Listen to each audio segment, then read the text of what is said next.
Muy buenas noches a todos, bienvenidos a Plan M, un par de minutitos, un minuto antes de las 9 de la noche, ya estamos en vivo hasta las 10 con muchísima información, porque en un rato vamos a estar hablando del tema central en la provincia de Buenos Aires. Hoy se cumplieron 11 días de paro, mañana van a ser el 12º día de paro docente en la provincia de Buenos Aires. Hoy hubo una marcha multitudinaria de los docentes a La Plata, a la Casa de Gobierno. Críticas muy duras para con el gobernador Daniel Scioli, incluso algún desliz o amenaza de escrache a funcionarios si no resuelven el tema docente. Bueno, un ambiente muy caldeado en la negociación con los docentes en la provincia de Buenos Aires, y Scioli que sigue con la apuesta de un decreto para un aumento unilateral y por otro lado descontar los días no trabajados por parte de los docentes. Una situación muy difícil. En un ratito vamos a estar hablando con una dirigente que estuvo hoy en la marcha, donde se dijeron cosas muy duras, insisto, con el gobernador Scioli. Igualmente, la dirigencia política, aunque critica a Scioli, también está reclamando en la provincia de Buenos Aires la vuelta a clases por parte de los docentes. Pareciera ser que también la dirigencia política, no solamente Scioli, está viendo las encuestas y hay cierta impresión de que no solamente paga el costo político de este paro docente el gobernador de la provincia de Buenos Aires, que es el principal responsable, en todo caso eventualmente también Cristina, que forman parte del mismo proyecto político, sino también los propios docentes, los gremios, porque hay cierta calentura por parte de los padres que quieren, después de 2 semanas y media, que sus chicos comiencen las clases, más de 3 millones de alumnos en la provincia de Buenos Aires. Por eso hoy salieron Sergio Massa y Mauricio Macri, los dos en la misma sintonía. Duras críticas a Scioli porque no logró cerrar la paritaria, a diferencia de Macri, de Bonfatti en Santa Fe o de La Sota en Córdoba, pero exhortando a los docentes que vuelvan a negociar con los chicos en las clases. En un ratito vamos a hablar también de qué está pasando en términos económicos, porque el dólar ha empezado a subir centavito a centavito y el interrogante que hay es si no es inevitable, con una inflación que acumula 7,2% en 2 meses y que se proyecta arriba del 30%, este año no es inevitable que el gobierno, y no sería saludable también que el gobierno empezara lentamente, despacito, a subir nuevamente el dólar por arriba de los 8 pesos. Y vamos a hablar también qué está pasando con las paritarias, porque hay toda una negociación con algunos gremios amigos, la UOM de metalúrgicos, la UOCRA, los obreros de la construcción, buscando cerrar por parte del gobierno un tope salarial en el orden del 28% para dar la señal al resto. No quieren que se reproduzca lo que pasó con los docentes, que ellos dicen que no, pero Scioli les ofrece 30% y dicen no cerramos por este número. Vamos a hablar también en un ratito con Oscar Aguad, integrante del Consejo de la Magistratura, el escándalo Yarvide, el juez todoterreno que hoy está en la mira de todas las sospechas una vez más, y la pregunta es si tiene o no protección del kirchnerismo. Antes de meternos en todos esos temas, déjeme decirle algo, y está Omar Plaini, una de las manos derechas de Hugo Moyano, del sindicato de Canillita. Tengo que decirlo con todas las letras. Moyano y Caló no sirven para nada. El jefe de la CGT oficialista y de la CGT opositora no sirven para nada. Son inútiles para negociar aumento de salario más o menos decentes. Por lo menos los representados en sus gremios no logran por lo menos negociar aumento de salarios más o menos decentes. ¿Por qué digo esto? Porque este es el mensaje que transmite el último informe del INDEC sobre el tema salarial. Cuando hablamos, y lo vamos a charlar en un ratito, si se siguen o no manipulando los índices de inflación, perdemos de vista la manipulación que sigue haciendo el INDEC sobre algunas estadísticas elementales. Ya no publica pobreza e indigencia, por ejemplo, pero sí publica, con total desfachatez, este informe que se llama Índice de Salarios. Y el último número es este del 5 de marzo, es una publicación reciente, de hace 2 semanas. Y según este informe, el mensaje claro es: Moyano y Caló no sirven para nada, son unos inútiles. ¿Por qué? Fíjense estos datos. Según el INDEC, según este informe, en los últimos 21 meses, es decir, entre abril del 2012 y enero del 2014, que es el último dato oficial, en 21 meses, en menos de 2 años, los trabajadores en negro, esto está en este informe, lograron un aumento del 59,3% en su salario. Los trabajadores en negro, que no tienen representación sindical, no tienen obra social, aportes previsionales, ni otros derechos laborales básicos. Lograron un aumento del 59,3%. En cambio, los trabajadores en blanco, el sector registrado, formal, una gran mayoría enrolados en sindicatos que responden a la CGT de Moyano o a la CGT de Caló, lograron solo aumentos del 48,8%, es decir, 10 puntos menos de lo que lograron los trabajadores en negro. Esta es la estadística oficial, se publica. Pueden ir, lo consultan por internet, se lo imprimen y si quieren lo hacen así y lo rompen después. Pero es la estadística oficial. Es decir, el mensaje que da el gobierno, truchando las estadísticas, es que más vale ser trabajador en negro porque conseguiste en 21 meses casi 60% de aumento salarial y en cambio los trabajadores en blanco, formales, registrados, en su gran mayoría sindicalizados, lograron nada más que 48,8%, 10 puntos menos. El sector público, según el INDEC, logró 43% de aumento en 21 meses en los últimos 2 años. Es decir, 15 puntos menos que los trabajadores en negro. No vale nada ATE ni los sindicatos, la Asociación de Trabajadores del Estado, UPCN, ya sea Pablo Micheli, ya sea Andrés Rodríguez, porque más vale ser trabajador en negro que conseguís un aumento de salario mucho más elevado. Esto dice el INDEC. Es más, el año pasado, según el INDEC, los trabajadores en negro tuvieron un aumento del 30% en sus salarios, frente a un 25% de los trabajadores en blanco. Es la placa número 2. Ahora, si uno plantea eso, claramente la pregunta es, ahí está, 30% en el 2013 de aumento de los trabajadores en negro frente a 25,7% de los trabajadores en blanco. Como ven, en menos de 2 años, los trabajadores en negro, según el INDEC, nuestro Instituto Nacional de Estadísticas y Censos, lograron por año, en el 2012 y en el 2013, aumentos salariales por arriba del 30%. Entonces, ¿qué estamos discutiendo? ¿De dónde está el tope salarial? Solo basta con ser trabajador en negro, no tener ninguna representación sindical, y vos lográs ganarle por mucho a la inflación que hubo en los últimos 2 años. Estamos hablando de los 21 meses. 60% de aumento en 21 meses, en menos de 2 años. Bueno, este es el mensaje que transmiten todavía las estadísticas oficiales, son informes oficiales que se siguen publicando.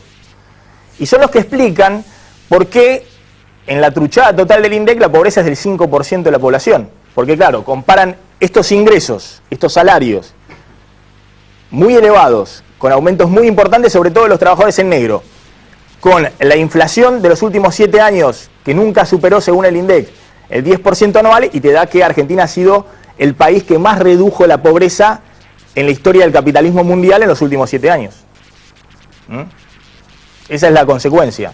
Ahora, la pregunta es, ¿va a seguir publicándose este tipo de estadísticas? Cuando hablamos de la truchada del INDEC, ¿significa que solo se van a preocupar porque es un requisito o una condición del FMI de publicar un índice de inflación más o menos confiable, a regañadientes? Pero todas las estadísticas sociales elementales, por ejemplo, los índices de salario, los índices de pobreza, de indigencia, ¿los van a seguir truchando?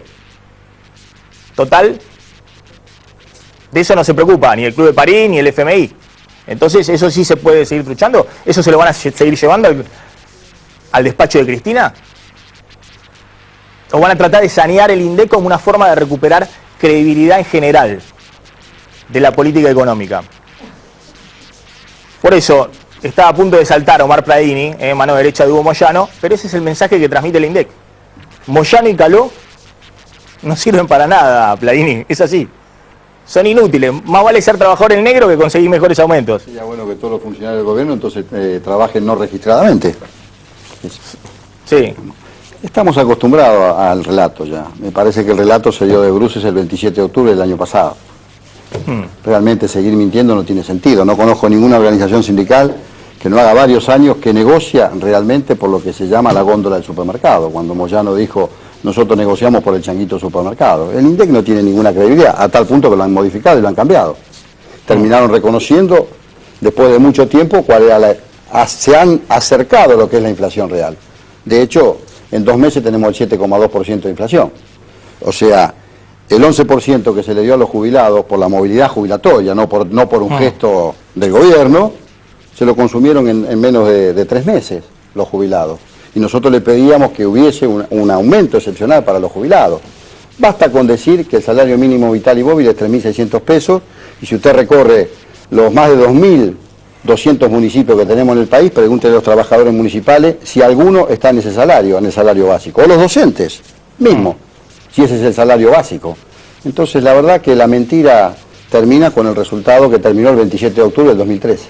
Ahora la seguimos. Esto decía hoy Roberto Baradel, el secretario general de SUTEBA, el principal gremio docente en la provincia de Buenos Aires, durísimo con el gobernador Scioli, y ratificando, hoy era el 11º día de paro, que mañana, por ahora, sigue el paro en la provincia de Buenos Aires. Nos amenazan con quitarnos la personería gremial, que sigan amenazando, que se guarden la personería, que nosotros nos quedamos con los docentes en la calle peleando por la escuela pública. Eso sí, hay que le toquen un solo peso del salario de los trabajadores, porque los vamos a ir a buscar a cada lugar de la provincia de Buenos Aires si no resuelven este conflicto. Bueno, estaba durísimo Baradel, Diego, incluso hubo hasta amenazas de buscar a los funcionarios si no daban marcha atrás con una mejora de la propuesta salarial. Sí, una parte del discurso, el fragmento del discurso que más ruido provocó cuando Baradel dijo: si cumplen con esta amenaza de descontarnos los días de paro, a partir de el decreto, el cierre por decreto bilateral de la paritaria, vamos a ir a buscar a los funcionarios que sean los responsables de esto. Pero bueno, había mucha gente, ¿no? Eso es lo llamativo, después de 11 días de paro, muchísima gente, según SUTEBA 50.000 personas, en la Plaza San Martín frente a la gobernación bonaerense de Daniel Scioli. Por supuesto, para Scioli y para los funcionarios del gobierno menos gente, pero hay preocupación en el gobierno bonaerense. Hoy se reunieron Scioli con Mariotto, un rato largo, estuvieron reunidos pensando en lo que puede ser mañana un momento que destrabe este conflicto, porque se van a ver probablemente las caras a la mañana, a las 11 de la mañana, 10 de la mañana. Hay una reunión que convoca el defensor del pueblo provincial, que se llama Bonicato. Bueno, sería una buena instancia, ya dijo Alberto Pérez que va a ir el gobierno provincial, Nora de Lucía, no sé si irán los sindicatos, pero sería una buena instancia como para acercar posiciones quizás. Nadie quiere aparecerse cediendo en este momento. El gobierno de Scioli dice: ya cerré, supuestamente mañana ya se liquidan los sueldos de marzo. Mañana ya se liquida con este aumento de 30,9 que dice Scioli, y que los sindicatos dicen es 21, es 23%. Está María Laura Torres, secretaria gremial de SUTEBA. María Laura, ustedes ratificaron el paro. Por ahora no se levanta, es decir, mañana, 12º día de paro, sigue el paro. Sí, ¿qué tal? Buenas noches. En realidad yo empiezo por mostrar la nota de otra manera. Hace más de 99 días que el gobierno de la provincia de Buenos Aires no nos convoca a los gremios docentes para darnos una propuesta que contemple que un docente de la provincia de Buenos Aires no puede ganar 3.600 pesos. ¿Por qué digo esto? Porque si yo me paro en la fotografía de los 11 días de paro, lo que no hago es ver la película completa. Y entonces recuerdo simplemente al ministro de Trabajo cuando dijo a principios de enero: los vamos a convocar a los docentes en la segunda quincena de enero. Todavía estuvimos esperando hasta el 4 de marzo, 20 horas antes del inicio del ciclo lectivo. ¿Por qué digo esto? Porque esa fue la situación donde el gobierno de la provincia de Buenos Aires decidió que este ciclo lectivo no comenzara. Yo hubo una marcha multitudinaria. Es verdad, el SUTEBA dice 50.000 personas, el Frente Gremial decimos más de 50.000 docentes que salieron desde anoche y hoy todavía no llegaron a los lugares de toda la provincia de Buenos Aires. La verdad, colmamos las calles de la ciudad de La Plata y la plaza, y creo que fue una muestra muy fuerte y contundente de la justeza del reclamo y la firmeza del reclamo. Y la verdad, ustedes tomaron, deben ser los tiempos televisivos, un pedacito muy chiquitito, quizás no el más importante del que hoy dijo nuestro secretario general Roberto Baradel.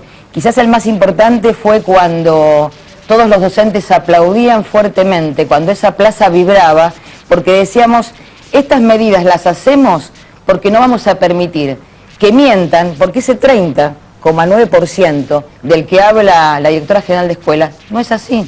No es así por dos motivos. Primero, porque no va a haber ningún aumento ahora del 30,9%, porque recién en el mes de septiembre estaría solo un 20% de los docentes cobrando ese 30,9%, solo un 20%. El resto, o sea el 80% restante de los cargos y fundamentalmente de los profesores, estarían cobrando entre un 21 y un 23% recién en el mes de septiembre. Ahora, María Laura, y después la seguimos. ¿Hubo una especie de amenaza de escrachar funcionarios? Vamos a ir a buscarlos a las casas. No, en esto vamos a ser claros, porque cuando uno saca, en el calor de, imagínate la cantidad de gente que había, nosotros, nuestra metodología nunca fue y nunca va a ser el escrache, nunca. Es más, ¿qué es lo que estábamos diciendo ahí?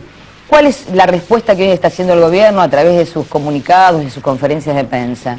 No está diciendo que nos va a convocar porque la verdad tenemos razón en algo que es absolutamente razonable, 3.600 pesos. Está diciendo, descuento de los días de paro. Está mandando el ministro de Trabajo, Cuartagno, y no para garantizar la seguridad e higiene de las escuelas, las condiciones de trabajo en las que aprenden los alumnos y en las que enseñamos los docentes. Está mandando a ver si aceptamos o no aceptamos la conciliación obligatoria. Están mandando de la Dirección General de Escuela comunicados a los directores para que hagamos listas de la cantidad de docentes y auxiliares que paran. Entonces, la verdad, yo creo que había mucha bronca, pero también mucha firmeza, y la metodología no es el escrache, es no permitir que avasallen el derecho que tenemos los docentes, los trabajadores, en hacer esta huelga que estamos haciendo. Te voy a preguntar para que me contestes después si no hay un momento en el que el paro ya se fatiga, digamos, que hay un desgaste, obviamente un costo político muy grande que paga Scioli, pero también un desgaste de la dirigencia gremial, y de hecho eso se expresa también en otros dirigentes políticos que podrían perfectamente aprovechar la desgracia de Scioli, como el caso de Macri o el caso de Massa, y ellos están pidiendo también la vuelta a clase de los docentes para que los chicos puedan iniciar el ciclo lectivo. Evidentemente también están percibiendo que hay, o en las encuestas, o en el clima social, un costo político para Scioli, pero también la necesidad de que se reinicien las clases. Digo, pues si no, sería muy fácil para el resto de la dirigencia política sumarse al reclamo de los docentes y fustigarlo a Scioli. Pero lo seguimos en un ratito. Vamos a hablar un poco de economía, el índice de precios al consumidor. Gracias, Levi Yoyati, por venir. Esto era el índice de salarios, pero bueno. Así quedaron. Sí, así quedaron. Espero que lo cambien. Que creo que también lo van a sincerar. Así quedaron los salarios, digamos. No, pues según el INDEC no, al contrario, los salarios vienen creciendo 30% anual, los en negro, los salarios en negro. Los salarios en blanco vienen por detrás de los salarios en negro. Los salarios en negro siempre han sido un poco confiables, esas series. Bueno, pero, lo sabemos. Pero el INDEC los publica, ¿no? Y dice, miren qué bien que andan los salarios en negro, ¿para qué lo necesitamos a Moyano o a Antonio Caló? Informalicen, dice. Claro, dicen, vamos, informalicen, estén en negro, no tengan sindicato, que van a conseguir salarios más altos, más elevados. Por lo menos ese es el informe que le llevan a Cristina. Pero bueno, bien, en buen estado este informe. A ver, informe sobre los precios, la inflación y la pregunta. El gobierno empezó sigilosamente, cuando estamos discutiendo los docentes, la inseguridad de esto, a subir despacito el dólar oficial.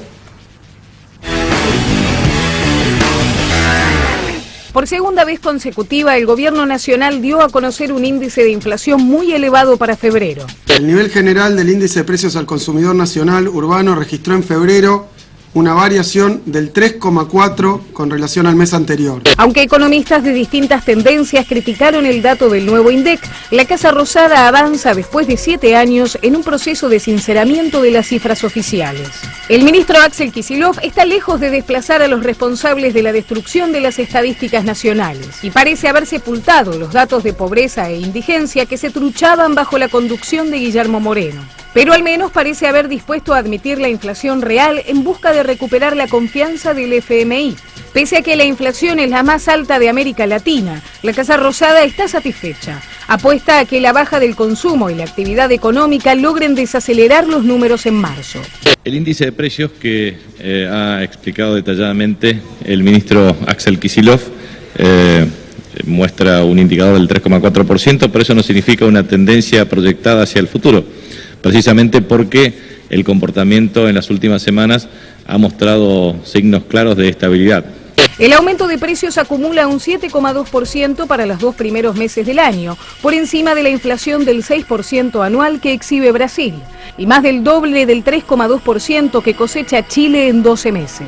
El problema más importante para el gobierno es macroeconómico. Si mantiene la divisa a 8 pesos con estos niveles de inflación, el país puede volverse caro en dólares una vez más. Kicillof lo sabe. Si no logra frenar fuerte la inercia inflacionaria, en la segunda mitad del año volverá a encontrarse con presiones para devaluar. Bueno, ya está acá Eduardo Levi Yeyati, director de la consultora Elipsis, profesor de la UBA y de la Universidad de Itela, y que además mide en la consultora, a través de un sistema informático que es muy novedoso, los precios en casi todos los supermercados del país, en una gran cantidad de supermercados nacionales y regionales. En enero le había dado más o menos la inflación como la que dio el INDEC. En febrero le daba una inflación un poco más alta. Usted estaba midiendo para febrero una inflación, por lo menos en supermercados, y en otras áreas, en otros rubros, del orden del 5%. Sí. El INDEC reportó finalmente 3,4%. Una diferencia que tiene alguna explicación. Debería tenerla. Sí, pero que todavía no le encuentran la explicación. No, hay algunos sesgos naturales que tiene el índice oficial, que están asociados a los precios cuidados. El índice oficial, vamos a explicarlo, mide 520 productos, 2 precios por producto. Entonces es una base de alrededor de 1040 productos y 100, 150, 200 de esos precios son precios cuidados, esa es una inflación cero. No son representativos del resto de los productos, que por ahí van subiendo al 2, 3, 4, 5%, entonces lo que tenemos es un sesgo a la baja porque la muestra es muy pequeña. Nosotros medimos todos los precios, no solo en supermercados, nosotros cubrimos el 85% del IPC, con la ponderación de ellos, midiéndolo en el interior también, no en todos los puntos que mide el INDEC, porque nosotros lo hacemos online, entonces tenemos ciertas limitaciones. Pero vamos a un supermercado, el INDEC mide 300 variedades, 700 precios. Nosotros medimos 7000 precios. Entonces ahí el impacto de los precios cuidados es mucho menor, porque estamos dividiendo por un número mayor de precios. Claro, ahora más allá de eso, ya 7,2% de inflación en 2 meses, ya daba bastante para hablar, digamos, y para reflexionar sobre cómo está funcionando la economía y qué puede pasar a futuro. Digamos. Y yo decía, no cuestionemos desde ya el 7,2% de inflación en 2 meses, porque es la inflación que tiene Chile en 2 años. Es decir, que ya el gobierno está con un sinceramiento grande, digamos, de la variable. Aparte hay que marcar una cosa, o sea, las diferencias en más y en menos de diferentes indicadores a la larga tienen que cancelarse, porque puede ser que en algún lugar aumente antes, en algún lugar aumente después, pero a lo largo del año el acumulado no debería diferir mucho. Bien, la pregunta es la siguiente. Todos consideran que a partir de marzo se va a empezar a desacelerar el ritmo de precios, también porque hay una desaceleración evidente y caída en algunos casos del consumo. Ya se mostró eso en las últimas semanas de febrero, de hecho. La desaceleración de precios y la caída del consumo. Las dos cosas, sí. Sí. La desaceleración de precios, de hecho, a partir de la tercera semana de febrero, nosotros medimos semanalmente, cayó bastante visiblemente. Ahora en marzo subió un poco, pero hay niveles de error, obviamente, midiendo semana a semana. Marzo es un mes históricamente con la inflación más alta. Mi impresión es que a partir de abril la inflación va a bajar a niveles del año pasado. No, por incluso menos, porque tenemos la caída de la demanda.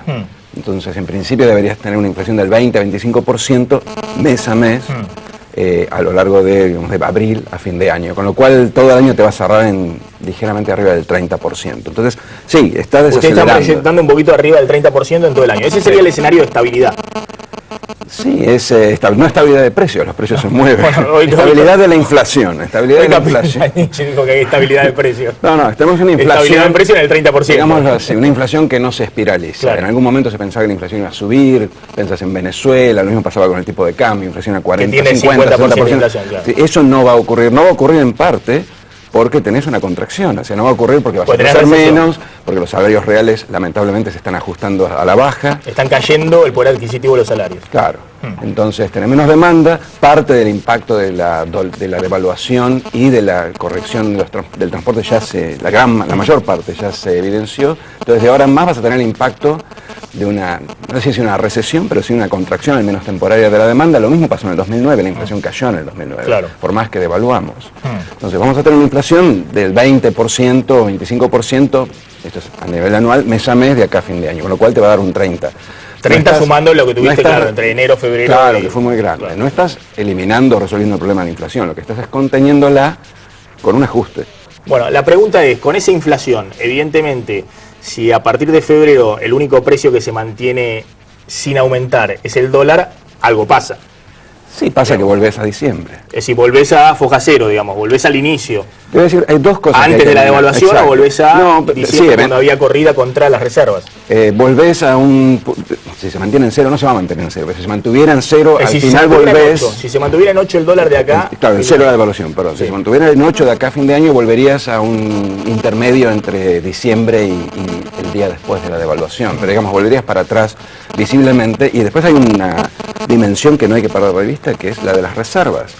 O sea, si vos llegás a septiembre con un dólar en 8 y las reservas en estos niveles un poco más altos... Sin haber incrementado reservas cuando entran los dólares de la cosecha, que es ahora a partir de fin de mes. Este es el momento de comprar, de recomponer las reservas, de dejar que el tipo de cambio se fortalezca un poco, que se fortalezca el dólar en realidad, para enfrentar septiembre con una situación donde no estés expuesto a estos temores, estas corridas que, te digo, no son sustentadas fundamentalmente, pero tenés que hacer algo para mostrar cierta fortaleza, porque si no, quedas expuesto. Claro, para que la gente entienda, y no sabemos si empezó ya ese proceso que estamos hablando, si sigilosamente el Banco Central no empezó despacito, suena raro eso, pero si empezó despacito a subir levemente el dólar oficial. ¿Pero por qué? Vos estás diciendo, las reservas, la verdad que después de la devaluación no se pudieron hasta ahora recomponer. No, de hecho cayeron un poco. Cayeron un poquito más. Por razones que tienen que ver con pagos de deuda, cosas que eran diferidas. Y además estabas pisando muchas importaciones que no pagabas. Todavía seguís pisando. Y seguís pisando. Es decir, tenés una demanda reprimida de pagos que tenés que hacer de importación de energía, de importaciones de insumos básicos. Exacto, estás pagando la deuda, las deudas de energía que no habías documentado, que las tenías medio así en un cajón. Pero no estás liberando las importaciones del sector privado. Bueno, vos lo que decís es, ahora a partir de que empiezan a llover los dólares de la cosecha gruesa, en teoría, el Banco Central tiene que comprar la mayor cantidad de dólares posible. Eso significa subir el dólar, porque cuando hay un gran demandante que es el Banco Central, el dólar sube, pero acumular reservas, aunque alguien se pueda llegar a asustar de que empieza nuevamente a subir el dólar por arriba de 8 pesos. Es mucho más fácil que se asusten si empieza a subir el dólar en septiembre cuando no te entra una divisa sojera que ahora vean que el dólar está de alguna forma incorporando la inflación. Vos decís, mejor subir el dólar ahora, que vos por ahí subís el dólar e incorporás reservas, que subir el dólar en septiembre cuando posiblemente pierdas reservas. Me parece que es elemento es lo que pasaba a fin del año pasado. ¿Qué pasaba? Tenías un momento, unos meses, donde no te entraban divisas, empezaban a caer las reservas, el Banco Central no tenía dónde agarrar, la logró frenar con suba de tasas, algunas movidas en el sistema bancario, pero frenó una corrida que contra la cual no tenías ninguna defensa porque no tenías reservas, no tenías forma de financiarte fuera, etcétera. Me parece que es el momento. Aparte hay un punto que es fundamental. Si vos mantenés el tipo de cambio en estos niveles, que podría ser una idea dando vueltas a un equipo económico, vas a perder la ganancia de competitividad. Eso a la larga es recesivo. O sea, lo que el Banco Central debería hacer no es devaluar en términos reales, suponiendo que lo que decía Capitanich... Es ganarle a la inflación. No, claro, lo que tenés que hacer es incorporar la inflación diferencial con mis socios. La diferencia entre la inflación del 32 y la inflación brasileña. Es lo que yo siempre trato de explicar, a ver si se entiende. Que Argentina no puede tener una inflación de 30% anual y mantener congelado el dólar a 8%, cuando la inflación en Estados Unidos es 1,2% anual. En Europa es menos de 1. Cuando en Brasil es 6% anual o en Chile es 3% anual. ¿Por qué? Porque Argentina se vuelve cara en dólares, la gente se da cuenta, miren, subió todo, el dólar es el único producto que está barato en esta economía, tenemos problemas en nuestras exportaciones, nos invaden las importaciones, bueno, lo que ya conocemos es el atraso cambiario. Por eso hay que evitar el atraso cambiario. La movida de enero lo que hizo fue ganarle un poco al atraso cambiario de los meses anteriores, de los años anteriores de hecho. Si te quedas en 8 con una inflación del 30, 32 o 35 como dicen algunos de hecho, bueno, vas a perder todo lo que ganaste, vas a volver a una situación de atraso cambiario. Ahora, atraso cambiario, pocas reservas en una estación sin divisas, como es la segunda mitad del año, y con deuda a pagar, incluyendo posiblemente el cupón del PBI, que es un buen monto, abre la puerta a conjeturas, a temores, te deja expuesto a una corrida, es totalmente innecesario. Pero vos no sos de los que cree que el gobierno va a seguir ese camino riesgoso, sino que vos crees que el gobierno va a ir subiendo el dólar, que a fin de año el dólar estará en 9.50, o un poquito abajo de 10 el dólar oficial, sí, que mientras tanto va a proteger las reservas y que Cristina llega con una economía flojita, pero volando bajito al diciembre del 2015. Sí, tenemos que pensar cómo sigue el año que viene, pero lo importante es que llegue a diciembre en una situación más fortalecida que como llegaron a diciembre de este año. O sea, no reeditar en enero lo que pasó en este enero. Me parece que lo pueden hacer. Creo que el Banco Central necesita encontrar el instrumento, la forma para recomponer reservas. Creo que todavía no ha encontrado la forma de hacerlo sin quedar mal en el mercado, sin que le cobren demasiado, sin que lo arrinconen. Está buscando esa forma, pero creo que ese es el momento de recomponer reservas. Bueno, mirá lo que decía Cristina hoy al mediodía en París, después de reunirse con François Hollande, el presidente francés, y agradecerle el apoyo que Francia le da a la Argentina, presentándose como amigo de la Argentina ante la Corte Suprema de Justicia norteamericana en el juicio por los fondos buitres, pero fundamentalmente también apoyando a la Argentina en la negociación con el Club de París. Esto decía Cristina hoy desde Francia.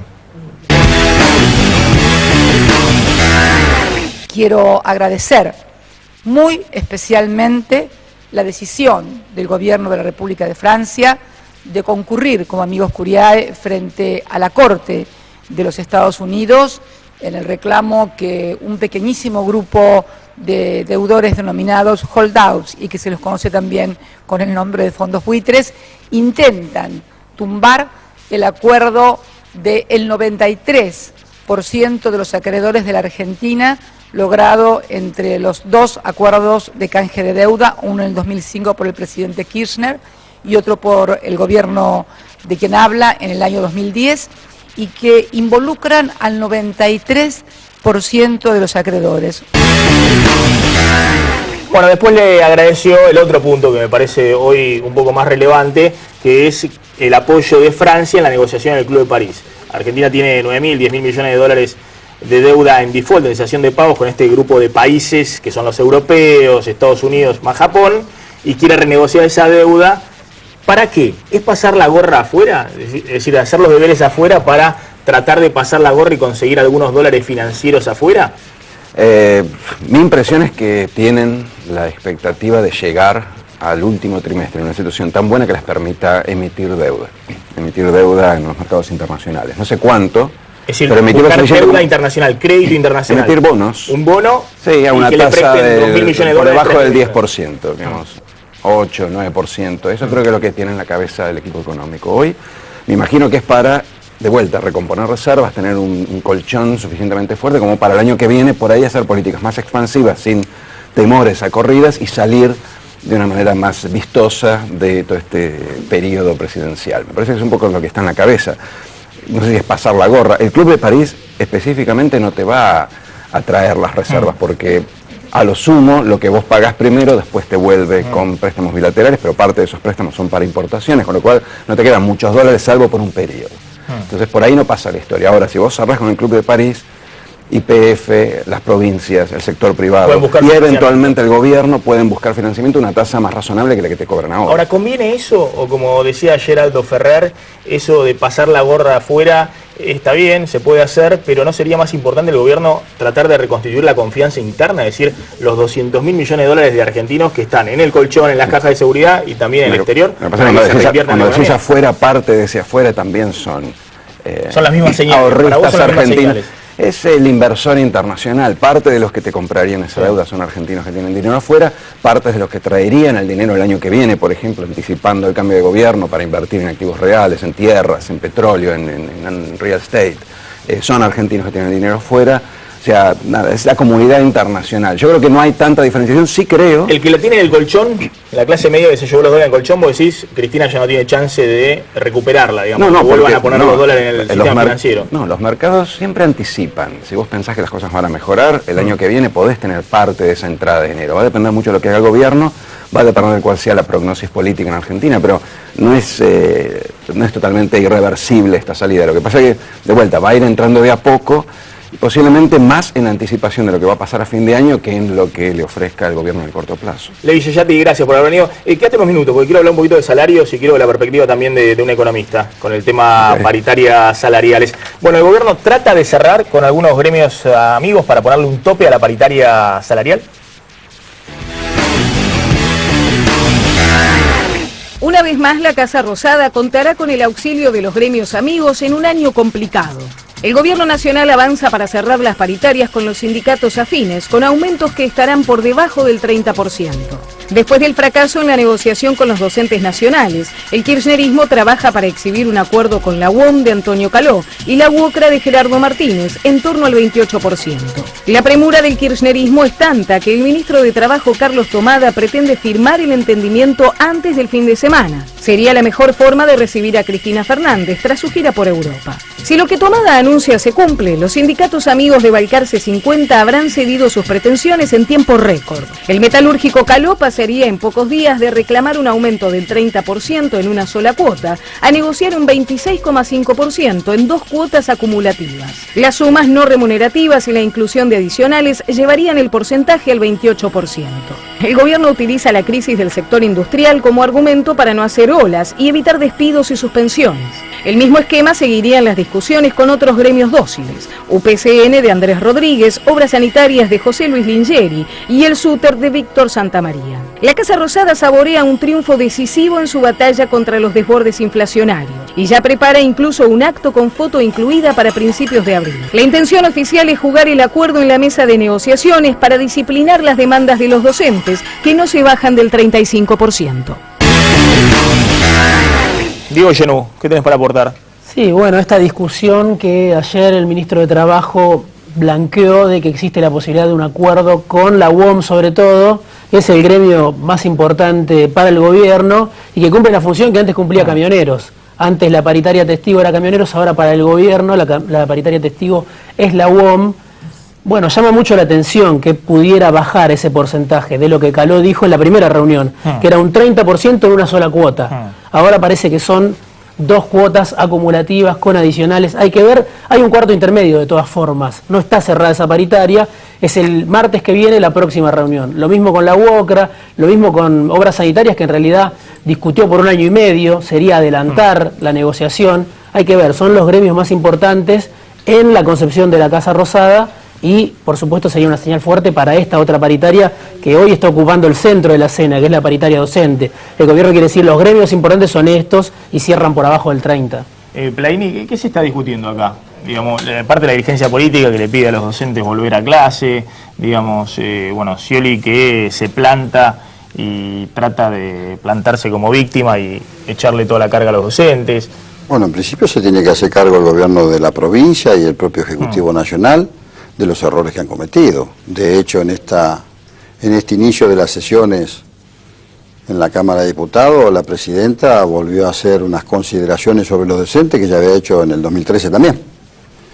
Por otra parte, el gobierno de la provincia se tiene que hacer cargo de la poca capacidad que han tenido el área educativa y el área de trabajo de resolver este conflicto. Lo que están pidiendo los docentes, lo que corresponde que pidan los docentes.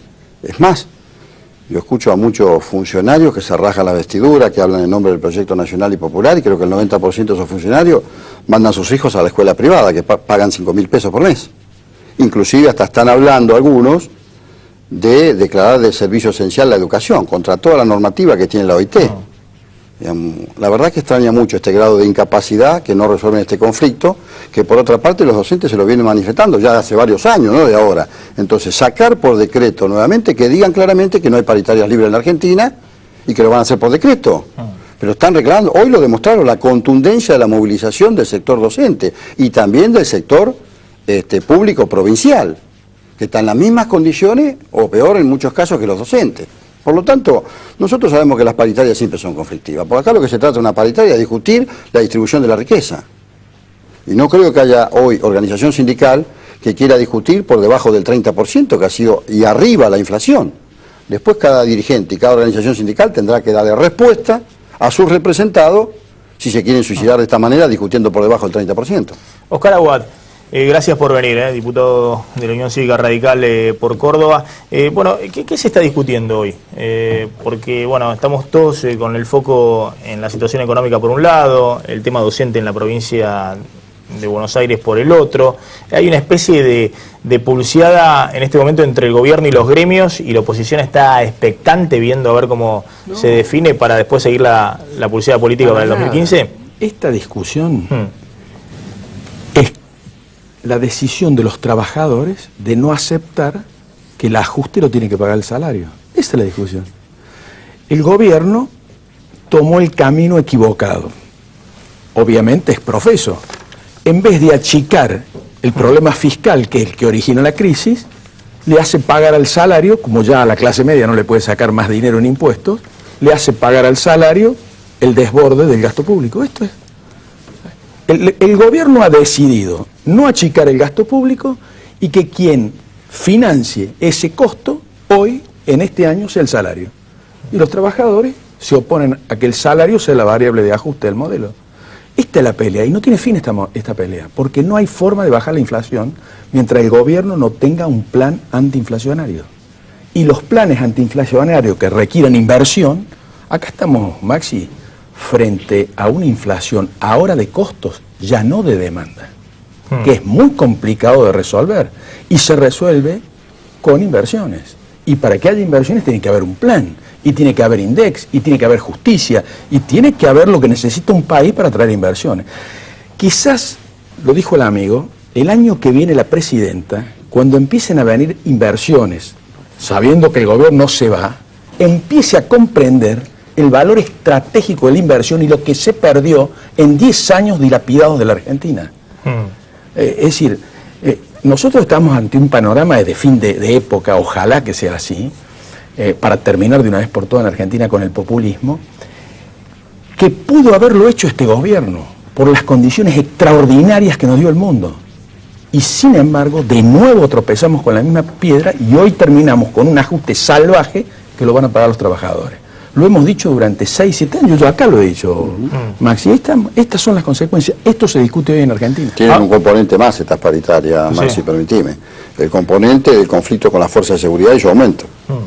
La devaluación, más la inflación generalizada. En efecto de demostración, el aumento de la fuerza de seguridad. Más la inflación generalizada que impacta más en la canasta alimentaria. Son 3 elementos fundamentales que tenemos que esta paritaria esté en esta situación. Porque cuando de Yeyati hablamos de 30% de inflación, la canasta de alimentos medida en la Ciudad de Buenos Aires por la Dirección de Estadísticas de la Ciudad de Buenos Aires está dando anualizada 40%, es decir, febrero de este año respecto a febrero del año pasado, 40%. Tal vez con el envión de la devaluación de este año sea un poquito arriba incluso de 40% en la canasta de alimentos. En el Observatorio de Datos Económicos y Sociales que tenemos la CGT nos da precisamente eso, lo hemos marcado. Nos dio el 4,27 en enero, esto es la inflación general, ¿no? Y nos dio el 4,67 luego, pero en la canasta alimentaria da mucho más.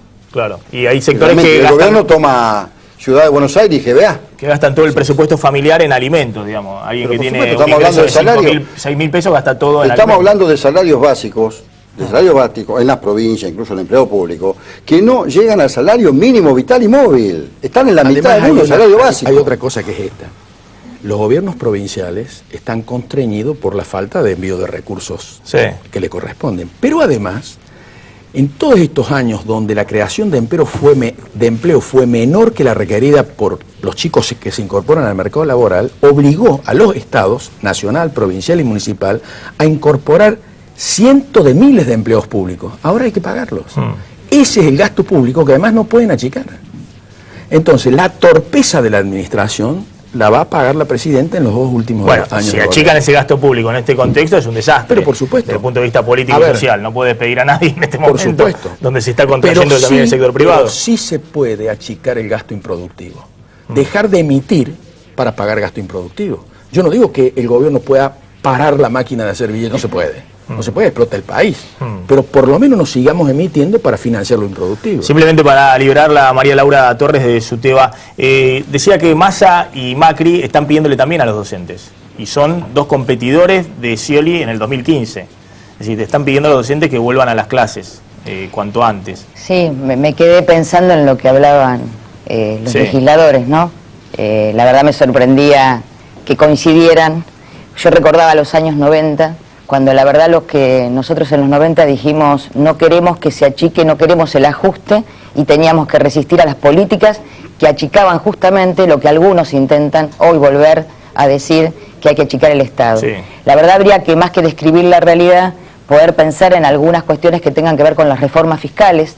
Necesitamos un Estado fuerte, entonces necesitamos legisladores que no describan la realidad, sino que intervengan y también decir que tenemos mucha memoria porque nosotros para atrás no vamos a volver.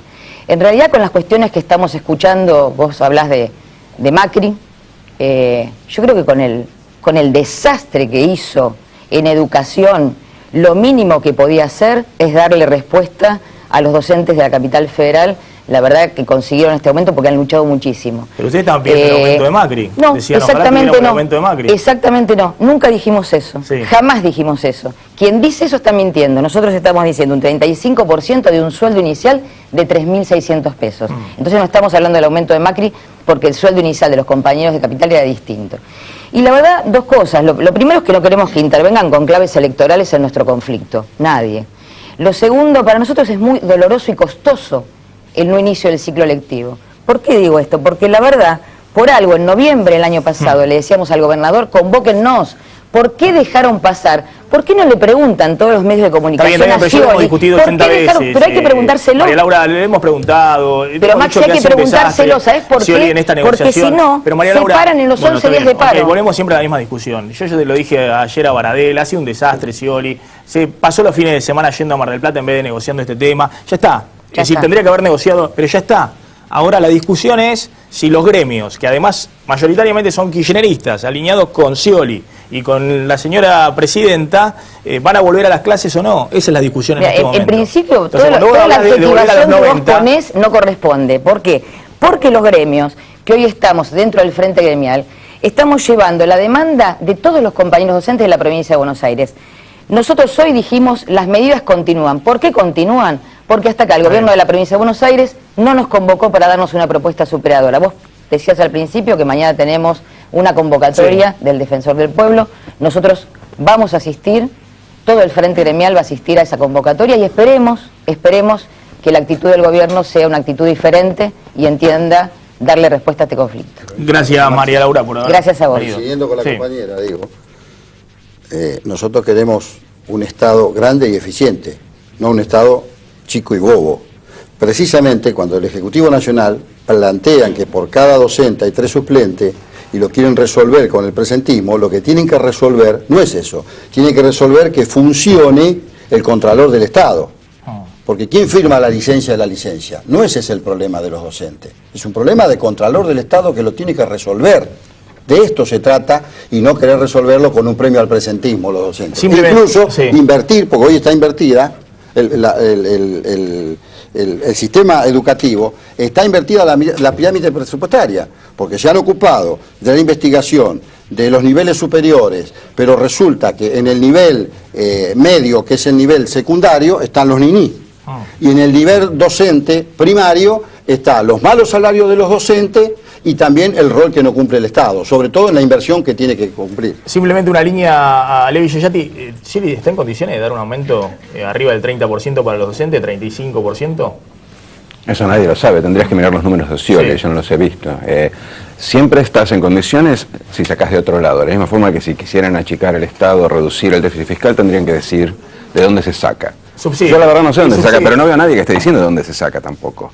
Y 130.000 millones de subsidios. Estamos de acuerdo con los subsidios, ok. Subsidios económicos, ¿no? Energía, transporte. Bueno, en ese caso, ese argumento no se aplica a la provincia, porque la provincia no otorga subsidios. Habría que ver dónde se saca. Me parece que están jugando un poco al filo, fiscalmente.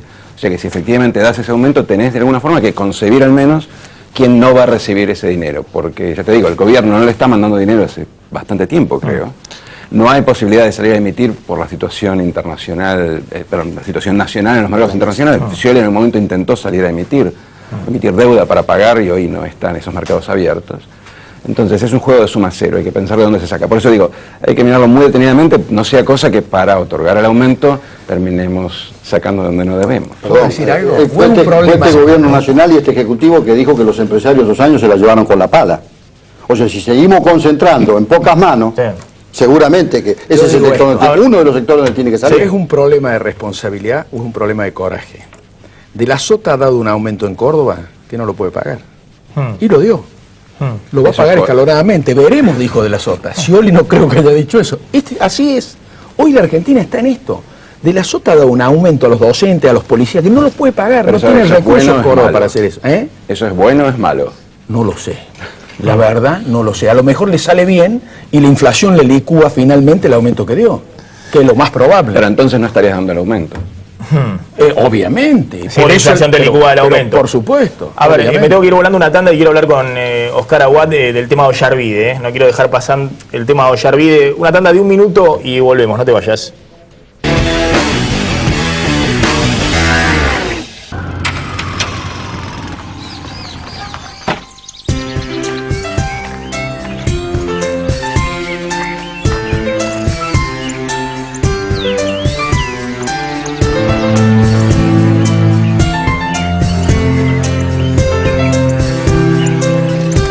Colchones y somiers, Luna del Sur. Dormí tranquilo, dormí mejor. Protege la salud de tu familia con APRES, cobertura médica. Desde 1974, brindando el más alto nivel en servicios médicos. Con el respaldo del Sanatorio Modelo Quilmes. Planes para empresas, planes directos, medicina laboral y por desregulación de tu obra social. Modernos centros médicos. Accede a un plan acorde a tus necesidades llamando al 0800-666-3640 o en www.apres.com.ar. APRES, yo te protejo. Relojes Feró, para marcar los momentos inolvidables. El mejor regalo para ella, para él y para vos, con su colección de diseños exclusivos. Relojes Feró, adquiéralos en las joyerías y relojerías más importantes del país. Jacobi Cavallo Folgueiro Abogados. Obesidad, diabetes, Fundación DAT, dirigida por la doctora Viviana Baranchuk, 4547-3877. Puerto Madero, zona de oficinas corporativas de la más alta categoría. Aquí, como en todo Buenos Aires, oficinas, ahora se dice Adrián Mercado. Adrián Mercado, gestión inmobiliaria, el placer de operar con el que sabe. Recoleta, la París de América. Aquí, como en todo Buenos Aires, inmobiliaria se dice ahora Adrián Mercado. Adrián Mercado, gestión inmobiliaria, el placer de operar con el que sabe. Seguimos en Plan M. Bueno, Oscar Aguad es diputado radical y además es integrante del Consejo de la Magistratura, que es el organismo que debe velar por la designación de los jueces y por el comportamiento de los jueces y eventualmente removerlos o destituirlos, iniciarles un jury de enjuiciamiento en el caso de que tengan un mal desempeño. Bueno, ¿qué pasa con Ollarvide? No tenemos tiempo de pasar el informe, pero sintéticamente, lo puede explicar usted, Ollarvide, bueno, lo han encontrado en un nuevo escándalo, porque él ha reconocido que lo llamaron de la Casa Rosada para frenar el allanamiento a una financiera, donde además el dueño dice que los policías le estaban pidiendo una coima, y no se sabe, hay una investigación judicial paralela de un juez federal que investiga si los policías estaban pidiendo la coima para sí mismos o por cuenta y orden del juez Ollarvide. Es decir, que por donde se lo mire, Ollarvide está en el ojo de la tormenta, o porque supuestamente estaban los policías pidiendo una coima para el juzgado, o porque tal vez Ollarvide no tiene nada que ver con los policías, pero recibió un llamado de la Casa Rosada que lo advierte de esta situación y con una orden de la Rosada frena un allanamiento a una financiera. ¿Cuál es la situación de Ollarvide? ¿Cuál es la situación también del gobierno en todo esto? Los populismos no cierran sin corrupción. Y Ollarvide es el juez de la impunidad de esa corrupción. Este es el tema. Y de repente aparece esto que es un escándalo mayúsculo, pero mayúsculo. Porque además, esto de que policías o empleados del juzgado en nombre de Ollarvide pedían coimas en una financiera, no es nuevo. Hay denuncias y hay comentarios de que se hacen desde el juzgado de Ollarvide procedimientos de esta naturaleza para extorsionar personas o empresas. Ese es el escándalo. Es decir, la hipótesis era que iban esta comisión policial, claro, encargados por su señoría, iban allanando distintas financieras y se equivocaron, entraban a la financiera equivocada porque esta tenía una conexión en la Rosada. En la Rosada lo llamaron a Ollarvide y le dijeron, pará que esta no. Pero acá hay varias cosas. Es un poco la hipótesis, claro, son todas hipótesis, no estamos diciendo que esto sea así. La pero sospecha. es una sospecha que hay en el ambiente. La sospecha, y que deberán investigar nuestros jueces. La sospecha es esa. Por ejemplo, ¿por qué no volvió a allanar después la financiera? ¿Qué procedimiento andaba? No allanó nunca más. Levantó el procedimiento y lo levantó. Esa es una sospecha. La otra sospecha es, ¿de quién es la plata que está en las cuevas? En las financieras. Claro, pero en todas las cuevas de la calle Florida, ¿quién es el dueño de eso? A ver, la AFIP nunca entra ahí. El gobierno nunca habla de las cuevas, sin embargo anda persiguiendo quienes venden dólares, pero a las cuevas no se mete. ¿Por qué? ¿De quién es esa plata? ¿Es plata que tiene que ver con el poder? Esta otra sospecha. No sé, dígamelo usted que tiene fueros. No lo sé. A ver, Maxi, no lo sé, pero son sospechas. Sospecho que sí. Sospecho que sí. Es plata negra eso. Es plata negra que vaya a saber de quién es. Y la otra cuestión es esta. ¿Cómo un juez federal, Liuzzi, le ordenó parar el procedimiento? El número 2 de la Secretaría Legal y Técnica. ¿Le ordenó parar el procedimiento? ¿O simplemente le dijo, che, están coimeando los tuyos? Sea una hipótesis o sea la otra, esto es de una gravedad inusitada. Bueno, usted es integrante del Consejo de la Magistratura. Hay cierta paridad entre el kirchnerismo y la oposición en el Consejo de la Magistratura. ¿Qué va a pasar con Ollarvide? ¿Puede haber algún acuerdo político que diga, bueno, vamos a investigar esto, o va a haber protección en el Consejo de la Magistratura para Ollarvide? El diputado Moreno es el encargado de llevar adelante la investigación. En él está la responsabilidad de este tema. Nosotros vamos a proponer mañana con el... No sé quién es el diputado Moreno. Cuto Moreno, sí, que es un diputado del Frente para la Victoria de la provincia de Buenos Aires. Nosotros vamos a... Si lo que hacer es acelerar esto. Esto está acabado porque lo confesó el mismo. A ver, Ollarvide ha confesado que es proclive a la presión externa. Si lo habló un funcionario, le dijo, para el procedimiento, lo paró. Lo confesó él. No puede seguir en su cargo. Un juez de la nación que es proclive a tener estas declinaciones frente a una amenaza de un funcionario público no puede ser juez de la nación. Es decir, que la causa de la destitución está probada. Está probada porque la confesó el mismo imputado, digamos. A vos de la Casa Rosada lo llamaron para decirle, como dice Ollarvide, que los policías estaban pidiendo coima, es decir, le estaban... Nunca debió levantar el procedimiento. Un delito que estaban produciendo. Claro, debió ir, verificar el delito y seguir con el allanamiento. Nunca. No puede seguir siendo juez de la nación.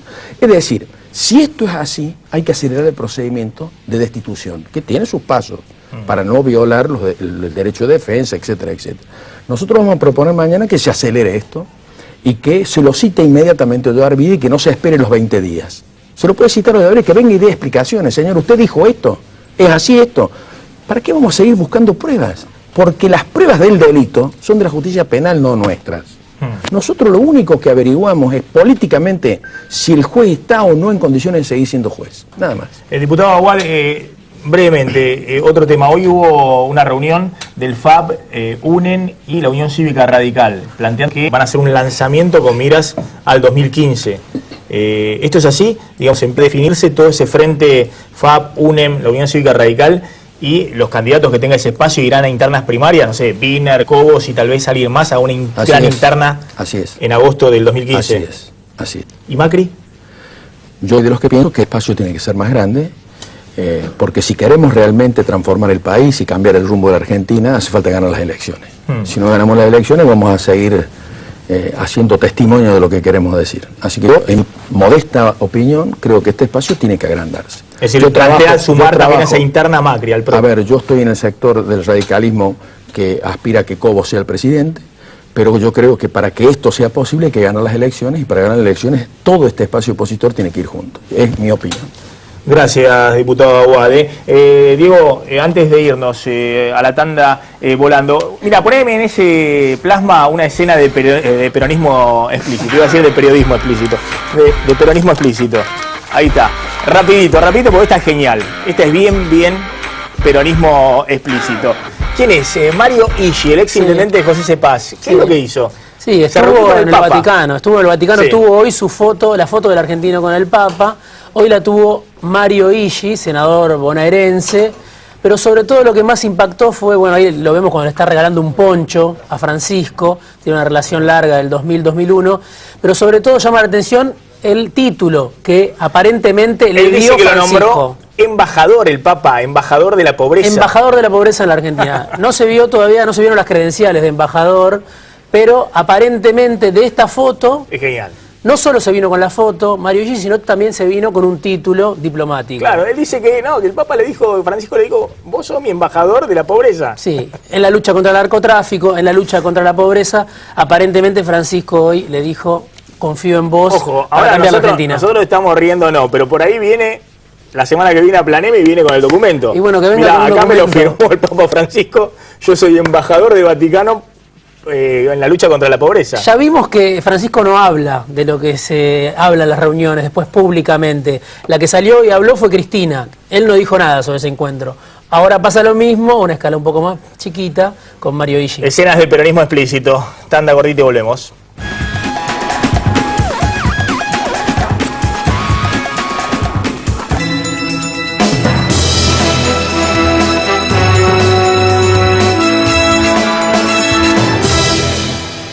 ¿Tu hijo está de viaje y se quedó sin efectivo?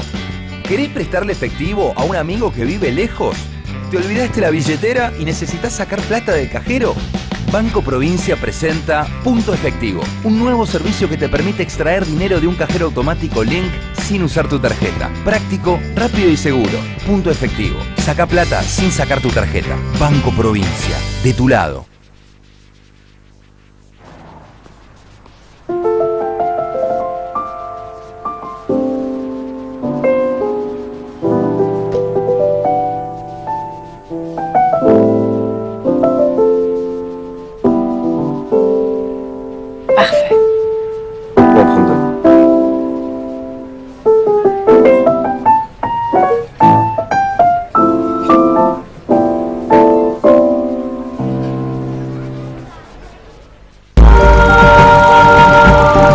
Alguien vio algo que otros no veían.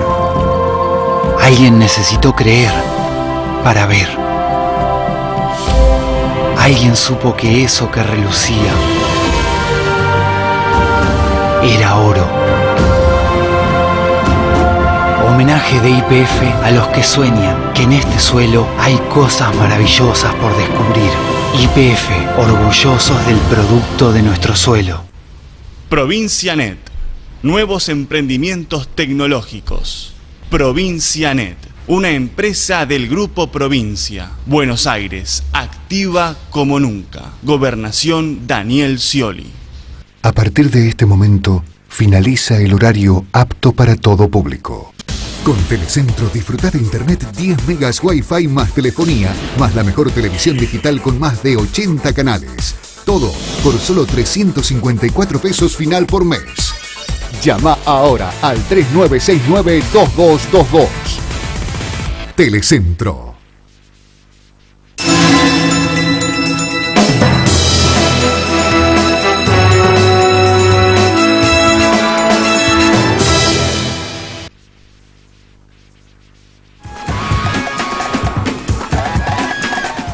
Nos estamos retirando, quédense en Canal 26, ya llega Clara Mariño y Eduardo Serenini con A Fuego Lento. Nosotros nos reencontramos mañana, 9 de la noche, aquí en Plan M. Chau.